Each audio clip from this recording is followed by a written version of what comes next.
السلام علیکم معزز دوستو، میرا نام مشاہد محمد سعید اور آپ دیکھ رہے ہیں مشاہد اسلامک جنرل نالج۔ ہماری ٹاپک ہے اولیاء کرام کی کرامتوں کا ثابت ہونا۔ اولیاء کرام کن طریقوں سے کرامت کیا کرتے تھے؟ پوری ٹاپک کو سننے کے لیے آپ پوری ویڈیو کو ضرور دیکھیں۔ اولیاء اللہ سے کرامتوں کا ظہور عقلاً جائز اور نقلاً ثابت ہے۔ عقلی جواز کے لیے یہی کافی ہے کہ کرامت ممکنات میں سے ایک ممکن شے ہے، محال نہیں، اور ہر ممکن خدا کی قدرت کے تحت ظاہر ہو سکتا ہے، جیسے انبیاء علیہ السلام سے معجزات کا ظہور ہوتا ہے۔ یہی اہل سنت کے مشائخ عرفا، متکلمین، اہل اصول، فقہا اور محدثین سب کا مذہب ہے۔ اس پر مشرق و مغرب، عرب و عجم میں پھیلی ہوئی ان کی تصانیف شاہد ہیں۔ پھر اہل سنت کے جمہور ائمہ محققین کا صحیح مختار مذہب یہ ہے کہ جو کام بھی کسی نبی کے ہاتھ پر بطور معجزہ ظاہر ہو سکتا ہے، وہ ولی کے ذریعہ بطور کرامت صادر ہو سکتا ہے۔ معزز سامعین کرام، فرق یہ ہے کہ معجزہ کے ساتھ نبوت کا دعویٰ اور کفار کو مقابلہ کا چیلنج ہوتا ہے،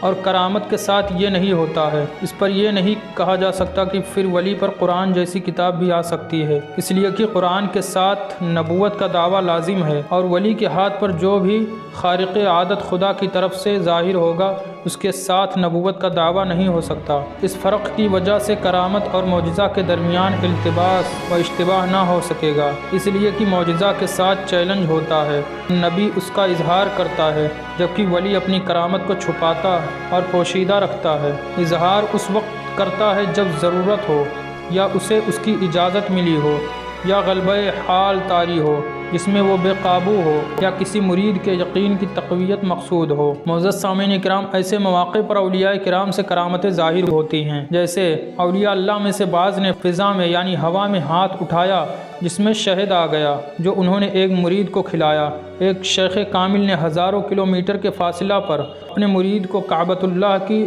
زیارت کرا دی۔ ایک عارف حق نے ایک منکر کرامت کو کعبہ کا طواف کرتے دکھایا۔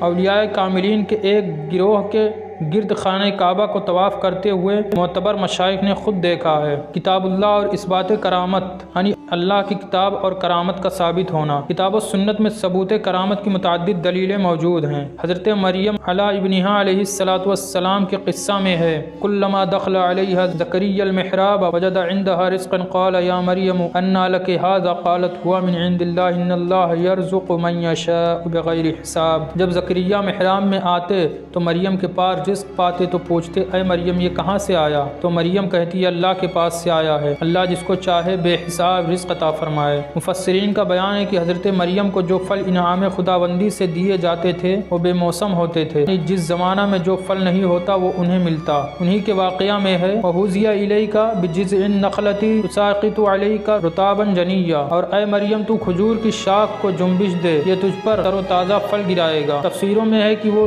زمانہ کھجوروں کے پھل دینے کا نہیں تھا، پھر بھی اللہ تعالیٰ نے اپنے خاص کرم سے اس درخت کو پھلدار کر دیا۔ یقیناً یہ حضرت مریم رضی اللہ تعالیٰ عنہا کی کھلی ہوئی کرامت ہے۔ اسی طرح سورہ کہف میں حضرت موسیٰ و خضر علیہ السلام کا واقعہ مذکور ہے، جس میں حضرت خضر علیہ السلام کے ذریعہ سیدنا موسیٰ کلیم اللہ نے کیسے کیسے عجائب دیکھے۔ اسی میں سکندر ذوالقرنین کا حیرت انگیز قصہ بھی ہے۔ حضرت سلیمان علیہ السلام کے مصاحبین میں کتاب کا علم رکھنے والے حضرت آصف بن برقیہ کی کرامت بھی قرآن مجید میں ہے کہ انہوں نے پلک جھپکنے کے وقفہ میں تخت بلقیس حاضر خدمت کر دیا تھا۔ معزز سامعین کرام، یہ تمام واقعات قرآن مجید میں آئے ہیں اور ان تمام کا صدور غیر انبیاء سے ہوا ہے، اس لیے یہ کرامت ہیں۔ سنت اور کرامت کا ثابت ہونا۔ احادیث مبارکہ میں کرامت کا ثبوت ان واقعات سے ہوتا ہے۔ جریج راہب کی کرامت بخاری و مسلم کی صحیح میں ہے کہ ان پر زنا کا الزام لگایا گیا تو انہوں نے شیر خوار بچے سے دریافت کیا کہ بتا تیرا باپ کون ہے؟ بچہ بول پڑا کہ میرا باپ فلاں چرواہا ہے۔ حدیث میں وارد ہے کہ 3 لوگ غار کے اندر بھاری چٹان کے منہ پر آ گرنے سے محصور ہو گئے تھے، پھنس گئے تھے۔ جب انہوں نے اپنے اخلاص و للہیت کے کاموں کا وسیلہ دے کر دعا کی تو چٹان ہٹ گئی اور وہ تمام موت کے چنگل سے نجات پا گئے، بچ گئے۔ ایک شخص نے ایک گائے پر بوجھ لادا تو گائے نے انسانی زبان میں کلام کیا کہ میں بار برداری کے لیے نہیں، کھیتی کے لیے پیدا کی گئی ہوں۔ لوگوں نے سنا تو کہا سبحان اللہ، عجیب بات ہے، گائے کلام کر رہی ہے۔ حضور اقدس صلی اللہ علیہ وسلم نے واقعہ سنا تو فرمایا یہ سچ ہے، میں اور ابو بکر و عمر اس کی کی تصدیق کرتے ہیں۔ حضرت ابو بکر صدیق رضی اللہ تعالیٰ عنہ کے گھر ایک مہمان آیا۔ انہوں نے مہمان کو جو کھانا پیش کیا، ایک طرف وہ تناول کرتا تھا، دوسری طرف نیچے سے اس میں اضافہ ہوتا جاتا تھا، حتیٰ کہ مہمان اور تمام اہل خانہ نے کھا لیا اور حضرت صدیق اکبر کی اہلیہ نے کہا کھانا پہلے سے 3 گنا زیادہ ہے۔ حضور اقدس صلی اللہ علیہ وسلم نے فرمایا پچھلی امتوں میں صاحب الہام ہوتے تھے، وہ حضرات جن پر الہام ہوتا تھا، میری امت کے اندر عمر صاحب الہام ہے۔ حضرت ساریہ رضی اللہ تعالیٰ عنہ کو حضرت عمر فاروق رضی اللہ تعالیٰ عنہ نے لشکر مجاہدین کا سردار بنا کر نہاون بھیجا۔ دشمن سے مقابلہ کے وقت ساریہ پیچھے سے غافل تھے، جہاں سے دشمن گھات میں تھا۔ یہاں مدینہ طیبہ میں حضرت امیر المومنین عمر فاروق خطبہ جمعہ کے دوران پکارتے ہیں یا ساریۃ الجبل یا ساریۃ الجبل، اے ساریہ پہاڑ کی طرف سے ہوشیار ہو جا۔ حضرت عمر کی یہ آواز حضرت ساریہ نے سنی اور دشمن اپنی چال میں ناکام رہا۔ اس سے حضرت عمر کی 2 کرامتیں ظاہر ہوئیں، ایک اتنی دور سے لشکر کا حال دیکھنا، دوسرے مدینہ سے اتنی دور آواز پہنچانا۔ حضرت سعد بن ابی وقاص رضی اللہ عنہ نے ابو سعدہ کے لیے بد دعا کر دی تھی۔ وہ کہا کرتے تھے کہ مجھے سعد کی بد دعا لگی ہے۔ اسی طرح سعید بن زید پر جو عمرو بن نفیل کی اولاد سے ہیں، ایک عورت نے دعویٰ کیا کہ انہوں نے میری زمین غصب کی ہے۔ حضرت سعید نے اس کے حق میں بد دعا کی، الہی اگر یہ جھوٹی ہے تو اسے نابینا بنا دے اور اسے اس کی زمین ہی میں مار۔ چنانچہ وہ اندھی ہو گئی۔ ایک روز اپنی زمین پر چل رہی تھی کہ ایک گڑھے میں گر کر مر گئی۔ حضرت خبیب رضی اللہ عنہ کفار کی قید میں تھے۔ بنت حارث بن نوفل کا بیان ہے کہ میں نے ان سے اچھا کوئی قیدی نہیں دیکھا۔ ایک روز کی بات ہے، وہ زنجیروں میں بندھے ہوئے انگور کا خوشہ کھا رہے تھے، حالانکہ اس وقت مکہ میں انگور نہیں تھا۔ یہ وہ رزق تھا جو انہیں رزاق حقیقی نے عطا فرمایا تھا۔ حضور انور صلی اللہ علیہ وسلم کی خدمت میں 2 صحابی اسید بن حضیر اور عباد بن بشیر رضی اللہ عنہما رات کی تاریکی میں دیر تک رہے۔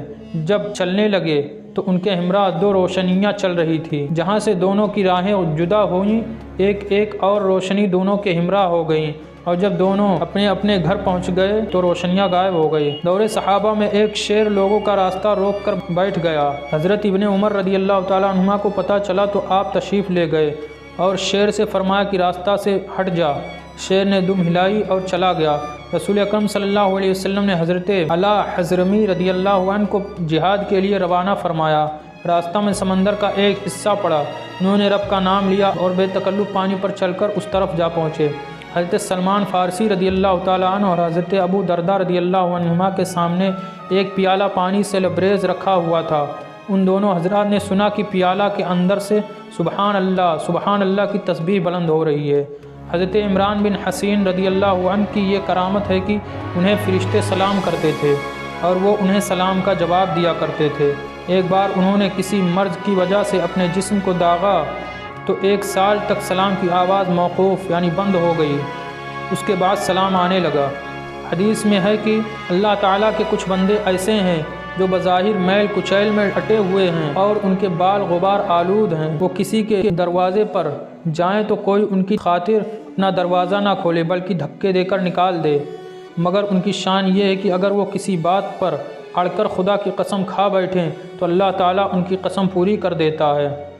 علامہ یافعی یمنی فرماتے ہیں اس بات کرامت میں اس حدیث کے علاوہ اگر کوئی اور حدیث نہ ہوتی تو یہی حدیث کافی تھی، مگر اس باب میں صحابہ کرام، تابعین، تبع تابعین اور متقدمین سے روایات کثیرہ منقول ہیں جو شہرت اور تواتر تک پہنچی ہوئی ہیں، اور علماء عالم نے اس موضوع پر سینکڑوں ضخیم کتابیں تصنیف فرمائی ہیں۔ نیکسٹ ٹاپک میں بیان کریں گے اس بات کرامت صحابہ کم ہونے کی وجہ کیا تھی، یعنی صحابہ کرام رضوان اللہ علیہم اجمعین کے جو کرامت ہیں وہ کن وجہ سے کم ہوئے تھے، اس بارے میں آپ کو نیکسٹ ٹاپک میں بتاؤں گا انشاءاللہ۔ تب تک کے لیے آپ بنے رہیے اس ویڈیو میں، اسی پلے لسٹ میں میں آپ کو دوں گا اور آپ سماعت کریں گے انشاءاللہ۔ تب تک کے لیے thanks for watching my videos and almost you watch my all videos, جزاک اللہ خیرہ۔ اللہ حافظ۔ اگر یہ ویڈیو پسند آئی ہو تو لائک کریں اور سبسکرائب کریں اور بیل آئیکن پر پریس رکھیں تاکہ ہر نئی آنے والی ویڈیوز آپ تک ضرور پہنچے، اور صدقہ جاریہ کی نیت سے اس ویڈیو کو شیئر بھی ضرور کریں۔ انشاءاللہ میں آپ سے ملاقات کروں گا نیکسٹ ٹاپک میں۔